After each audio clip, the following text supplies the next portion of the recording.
تو یہ نہ کریں. اور اللہ کو سخی کتنا پسند ہے, سبحان اللہ. میں چند حدیثیں آپ کو سناتا ہوں تاکہ اللہ کی راہ میں خرچ کرنے کا جذبہ بیدار ہو. بہت خوبصورت میرے واقعہ سنیے گا توکل کی. دیکھیں بچوں کی ٹریننگ کیسے ہوتی ہے. ایک بزرگ تھے احمد بن حرب رحمۃ اللہ تعالی, انہوں نے اپنے بچے کی تربیت کیسے کی.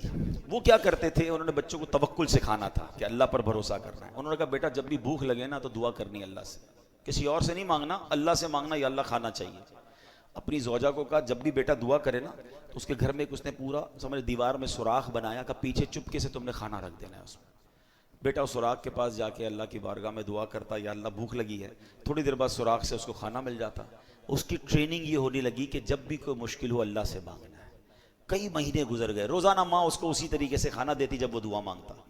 ایک دن اس کی ماں جو ہے گھبرا گئی اور اپنے شوہر کے پاس آئی کہ آج عجیب معاملہ ہوا. کہا کیا ہوا؟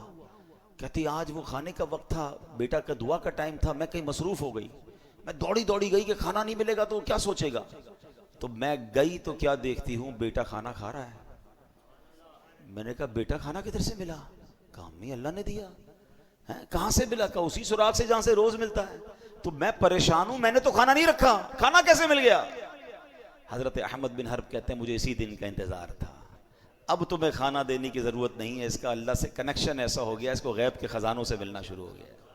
یہ دیکھیں یہ تربیت کا انداز تھا نا کہ اللہ سے مانگنا ہے, بیٹا اللہ پر بھروسہ رکھنا ہے. ہم کہتے ہیں بیٹا پیسے ہوں گے تو تیرا کام ہوگا, پیسے بنا, پیسے تعلقات بنا ورنہ مشکل میں پھنس جائے گا.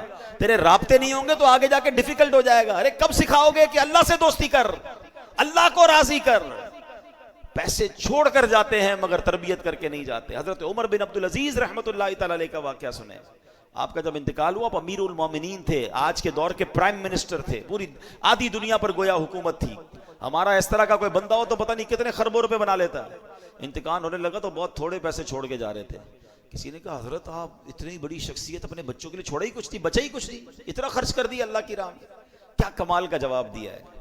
فرماتے بچے اگر میرے نیک ہوئے نا تو اللہ ان تھوڑوں میں بھی بہت برکت ڈال دے گا, اور بچے اگر غلط ہیں, حرام کرنے والے, تو ان کے لیے چھوڑنا ہی ٹھیک نہیں تھا, کیونکہ میں چھوڑ کے جاؤں گا غلط کام کریں گے, قبر میں ہی مار پڑتی ہے نا. کتنی کمال کی بات. ہم اس پرابلم میں, اس سوچ میں پڑے ہوئے ہیں کہ ہم بچوں کے لیے چھوڑ کر کیا جائیں.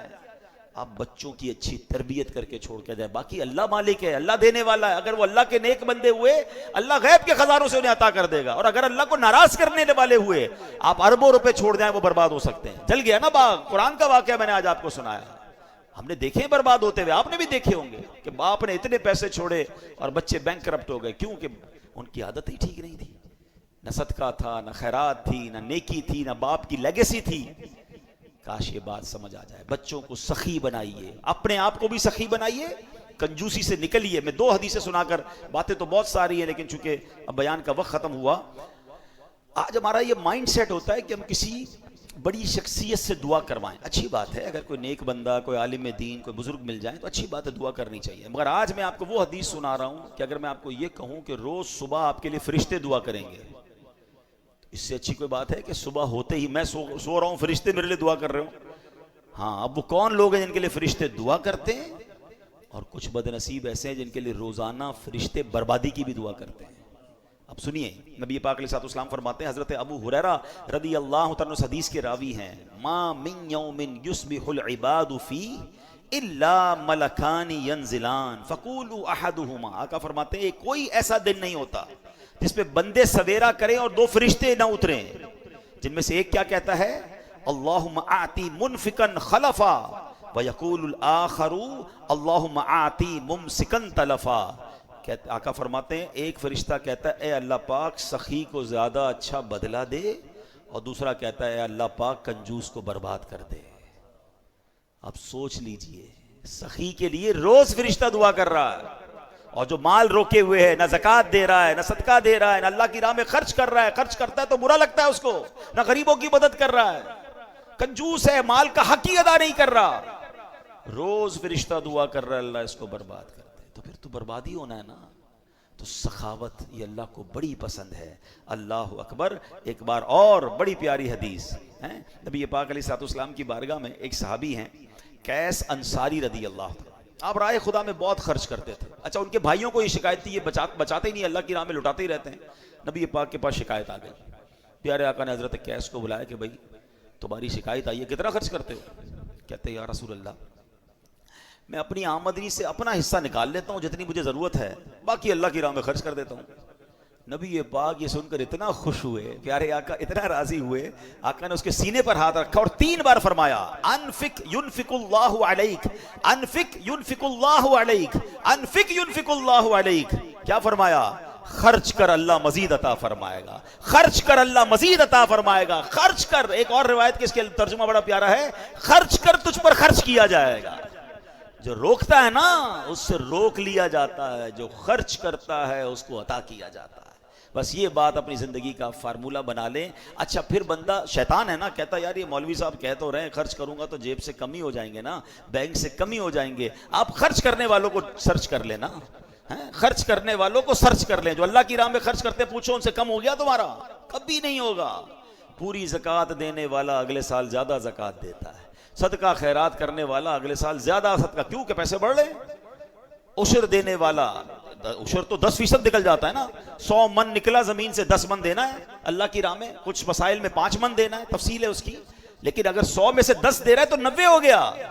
مگر اللہ اس 90 میں ایسی برکت ڈالتا ہے کہ اگلے سال فصل بھی بڑھتی ہے، مال بھی بڑھتا ہے، صحت بھی بڑھتی ہے، عافیت بھی بڑھتی ہے۔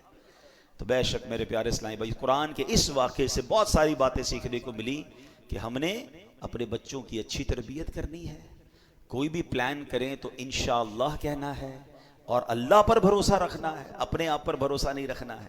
اور پھر سخاوت اللہ کو بڑی پسند ہے، کنجوسی سے خود بھی بچیں، اپنی اولاد کو بھی بچائیں، غریبوں کی مدد کریں، اللہ کی راہ میں خرچ کریں۔ یہ سارے پیسے آپ ہی کے اکاؤنٹ میں آتے ہیں، اور بہت سارے طریقے ہیں۔ آج کل لوگ کتنے پریشان ہیں، کسی غریب کی مدد کر دیں۔ اچھا رجب کا مہینہ چل رہا ہے، آخری بات، روایتوں میں آتا ہے رجب میں جو کسی مسلمان کی پریشانی دور کر دے اللہ اسے جنت میں ایک ایسا محل عطا فرمائے گا جس میں اندر کا باہر اور باہر کا اندر سے نظر آتا ہوگا۔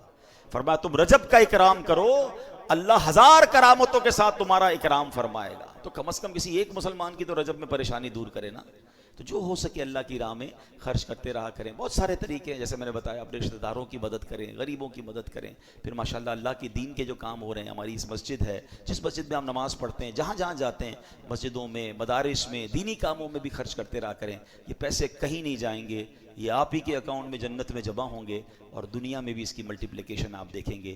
آج قرآن کے اس واقعے سے جو ہمیں سبق ملا، اللہ مجھے بھی آپ کو بھی عمل کرنے کی توفیق